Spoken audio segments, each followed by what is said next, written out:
You know, something must be wrong when almost every single song has sex as its basis. When rap stars get famous after making lyrics that are shameless. When a woman is expected to sleep with a man who doesn't even know what her name is. And when artists are paid to degrade the very women that have made them. To the point they are nothing more than pieces of plastic that we can dispose of once they are no longer attractive. It's sickening and sadistic that this world's become so misogynistic. And you can call me unrealistic, but just listen to the statistics. 7 in 10 men view porn while over 75 million are addicted. 68 million requests a day for pornographic pictures, making 1 in 4 searches sexually related.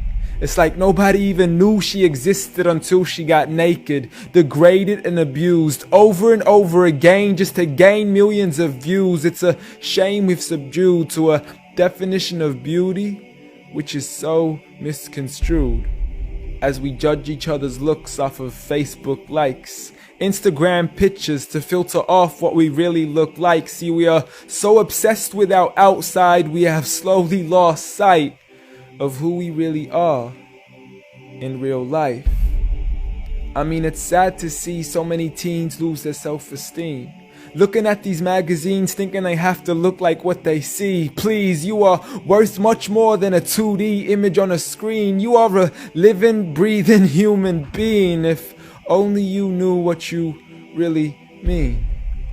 Just look into your history books and begin to read of all the girls in the world who were capable to achieve, and you will surely see with certainty females like Fatima al-Fihri, who opened the first ever university, Rufaida al-Islamiyya, the first nurse to perform surgery, and Aisha bint Abi Bakr, the greatest female scholar in eternity. It's a shame you probably haven't even heard of these great female prodigies. Honestly, we don't need to give up our modesty in order to be successful. For you are worth much more than a commodity that is sexual. You have so much more potential if only you knew your worth. You could be like the greatest of all women to have walked this earth. Like Mary, the mother of Jesus, chosen by Allah to be an example for the believers. A woman who stood strong even when she was abused, falsely accused and ridiculed for things she'd never ever do. So it didn't really matter when there was nobody else beside her, for she knew that God was Ar-Razzaq and her ultimate provider, and she had her trust in Him alone. Just like Asiya, the wife of Fir'aun, a woman who was brave and courageous, stood up for what was right and didn't let anybody change this. A woman who was fearless and laughed in the face of death, for she gave up the riches of this life for a palace in the next.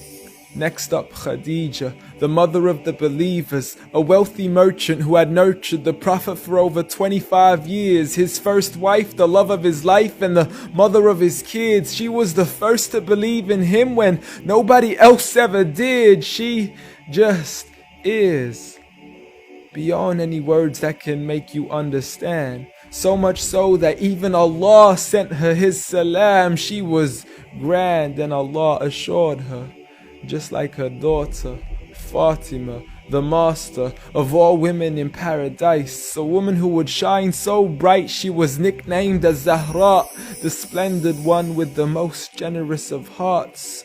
A woman who gave up so much of her food she had no choice but to fast. She would fight on behalf of her father even as a little girl. And such are the examples of the greatest woman in the entire world.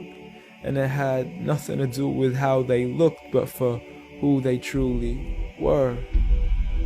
So ignore the standard of success defined by society, when God has said that the best of mankind are those who have piety, regardless of your shape, your color, or your race. For God does not look at your bodies, nor does He look at your face. Rather, He looks towards your heart and checks your faith.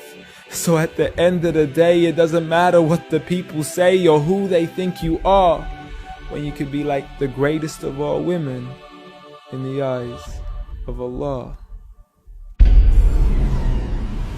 The greatest woman